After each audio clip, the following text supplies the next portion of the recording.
Home is where you hang your hat by Lord John Orphan. I believe that this is true because your home is somewhere where you feel and relax and just forget about what happened today, and somewhere where you can feel comfortable being yourself and not having to present yourself in a way that you would normally present yourself to like society and everyone. So this quote, like for me, like when I get home, like I just like to just take off my shoes and just go to bed and like forget about what happened today, just like relax. And it's just like home and a house for me is different because home is somewhere where like you feel supported and comforted by people that live there also.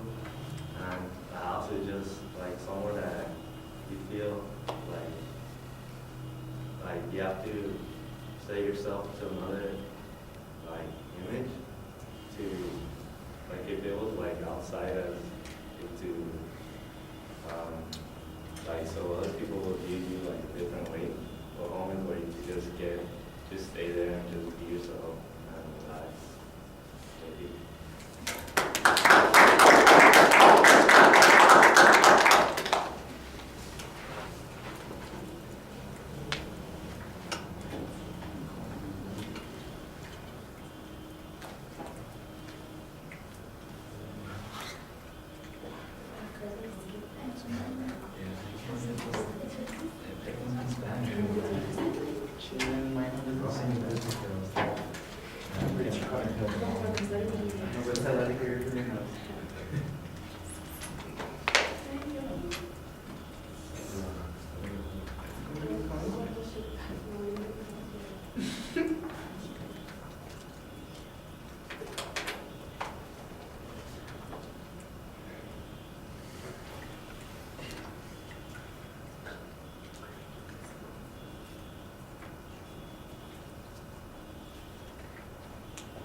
All right, well, you start with the quote as your attention device. That means that you don't really have another example that you're going to be able to use once you get to your interpretation. That's going to be the only information that you have. I think you need to be a little bit more creative here and come up with something more. I did think that you had a really excellent interpretation of the quote, and I thought that this was going to be a pretty solid thesis that you had for the presentation, but then it doesn't really develop much. You just kind of define what it is you mean by that and use a single example to illustrate that point, and it doesn't have a lot of detail to it. There's not a story or anecdote that's compelling and interesting that pulls us in, so that's, I think, a little problematic, and there's not much organization since it just feels like you've got these random things that you're talking about, and I think you need to develop a structure there.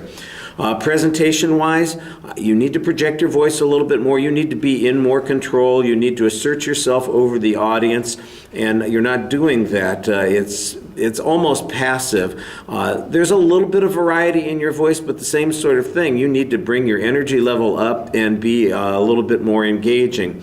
I started counting. I didn't count all of them, but I noticed several likes, and it wasn't a long presentation, so there were at least a half dozen likes in the minute and 19 seconds that you were going on. If I went back and counted them all, there'd probably be more than you want to realize. You don't really watch your speech. When you do your self-evaluation, you count them. Tell me how many there were. All right, so that I can look at it and see that, and then you're aware of it. One of the things that the videos help us do is recognize the things that we keep doing that we're not aware that we're doing. Sometimes people don't realize that they're twirling their feet or that they are twisting the piece of paper around their finger. They're not conscious of those sorts of things. And the little verbalized pauses like, you know, anyway, well. When people do that repeatedly, they don't always hear themselves doing that, and I'm going to ask you to kind of focus on that and say, okay, how many times did I do that? I counted, like I said, 6 at least in that speech, and that's, you know, 1 every 10 seconds or so, which seems excessive. Your eye contact's good, and I thought your posture was fine, and your facial expressions are pretty good, but like I said, it's a short presentation. You never really engage with the audience, and as a result, it doesn't feel nearly as interesting as it should. Thank you.